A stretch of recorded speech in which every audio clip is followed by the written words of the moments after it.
Karibu sana. Siku ya leo ni kufungulia ukurasa wa historia na dhana ambayo iliaminika kwamba dini ya Kiislamu ni dini halisi ya watu weusi. Basi pia kama unapenda sana historia, tafuta filamu inaitwa Godfather of Harlem. Mimi naitwa Jimmy Godfrey, hii inaitwa Bongo Star Media. Leo wacha tufungue kurasa tuifahamu historia ya Malcomx. Huyu anayefahamika kama Malcomx alizaliwa tarehe 19 mwezi Mei ya mwaka 1925 huko Nebraska nchini Marekani. Malcolm Stuart Little alikuwa mtoto wa 4 kati ya watoto 8. Wakati alipokuwa mdogo, Malcolm na familia yake walikabiliana na unyanyasaji wa kibaguzi kutoka kwenye kundi ambalo lilikuwa linafahamika kama Ku Klux Klan. Hivyo iliwabidi wahamehame ili kuepuka ubaguzi na kudhuriwa na kundi hilo la kibaguzi. Alipokuwa na miaka 6, baba yake aliuawa, huku wengi wakihisi kuwa alishambuliwa kwa sababu ya ubaguzi wa rangi. Maisha aliyoyaishi akiwa mdogo ndiyo yalimuhamasisha kuingia katika harakati za kutetea haki. Haki ya mtu katika jamii inaitwa haki ya kiraia. Haki ya kiraia inajumuisha masuala ya haki ya uhuru, haki ya elimu, pamoja na haki ya kupiga kura na hukumu iliyo na haki. Kwa muda mrefu nchini Marekani, Wamarekani wenye asili ya rangi nyeusi walikuwa wananyimwa haki ya uraia. Walilazimishwa kuwa watumwa, walikuwa wakinunuliwa na kuuzwa kwa fedha kama ilivyo kwa wanyama na bidhaa jinsi ambavyo zinanunuliwa. Maisha ya utumwa yalikuwa ni magumu sana, yaani hata ukitafakari yanakupa tafakari ngumu sana katika maisha. Watumwa wengi walikuwa wanatishwa na wamiliki wao ambao walikuwa ni wazungu na hawakuwa na haki yoyote ile. Wengi walibidi wabadili majina yao na mara nyingine wakatumia majina ya wamiliki wao. Ingawa biashara ya utumwa ilitokomezwa rasmi Uingereza mwaka 1833 na Marekani mwaka 1865, bado watu weusi walikuwa hawapewi haki zao kwa usawa kwa sababu ya sheria tu au kanuni ambazo zilikuwepo, kanuni ambazo zilikuwa bado zina ubaguzi.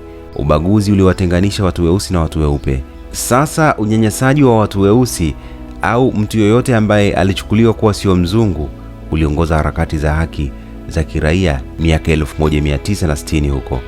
Wakati wa Marekani weusi walipoanza kupambania usawa, walitaka kupata haki sawa na wazungu. Maandamano makubwa ya makumi, mamia na maelfu ya watu yaliweka shinikizo kwa serikali kubadili sheria zisizo na haki, sheria zenye ubaguzi wa rangi.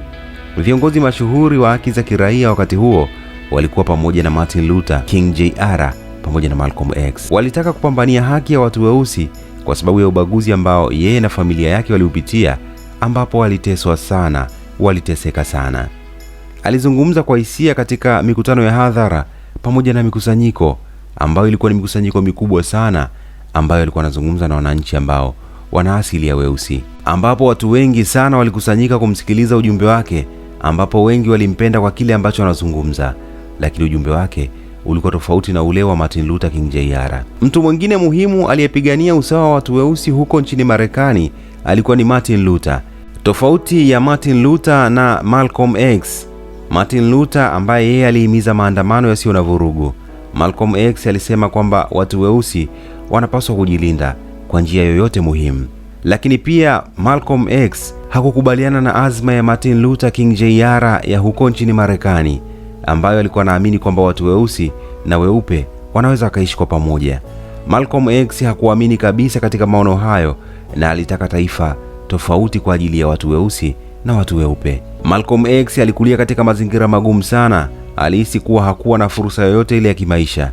Baba yake aliuawa alipokuwa mdogo sana na familia ya Malcomx haikuwa na pesa nyingi, wakawa ni watu ambao wanaishi maisha magumu sana.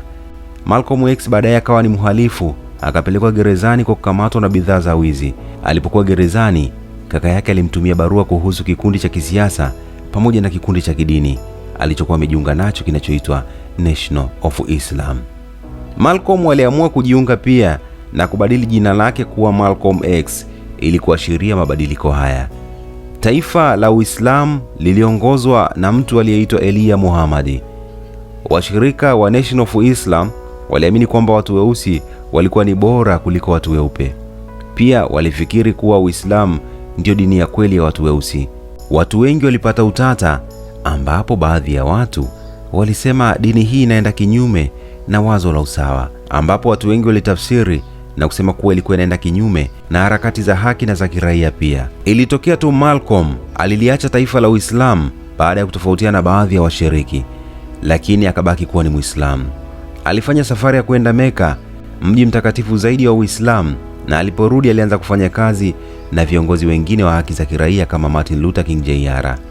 juu ya njia za kupata haki sawa kwa amani.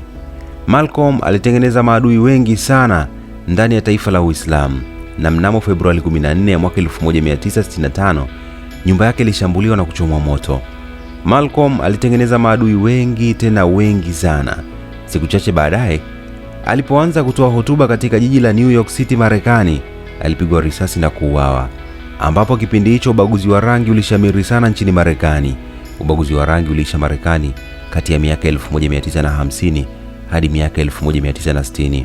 Mwaka 1964, sheria ya haki za kiraia hatimaye zilifanikiwa kuweka sheria kwa umma kwa kutobaguana kutokana na misingi ya kirangi, misingi ya dini au taifa ambalo mtu anatoka. Atakayekiuka itakuwa amevunja sheria na atahukumiwa. Umuhimu wa kubadilika kwa sheria hizo ni kuzingatia mafanikio makubwa ya harakati za haki za raia za Malcomx, ambaye aliongoza vuguvugu hizo kipindi cha uhai wake. Basi huyu ndiye mwamba anayefahamika kama Malcomx. Karibu sana. Kama unapenda filamu, basi jaribu kuitafuta filamu inayoitwa Godfather of Harlem. Utajua mengi sana kuhusu Malcomx. Karibu sana. Mimi naitwa Jimmy Godfrey, hii inaitwa Bongo Star Media. Siku njema iwe nawe. Basi tukutane tena hapo kesho katika mfululizo wa makala zingine. See you next time.